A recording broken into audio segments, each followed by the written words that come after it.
IFM News. IFM News. IFM News. Lokal.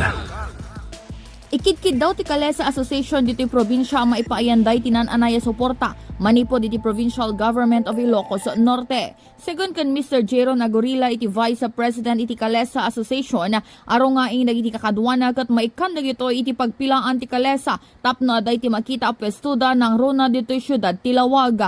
Inay na pay, kasapulan pa iti asosasyon ti puunan tapno makaipatakder dagitoy iti bukod da asyapa ang mausar iti pagtarimaanan no agka problema ragiti Kalesa da. Kinunana, ti pinansyal at tulong kat aramatan da paya tapno gumatang iti pan nakapapintas dagiti Kalesa kanda dumang nga accessories ang mausar iti daytoy. Ito mga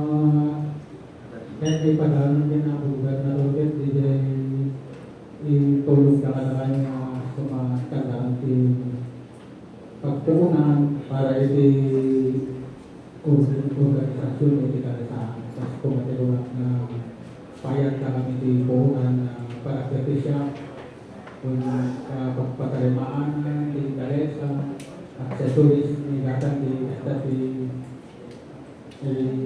kabayo.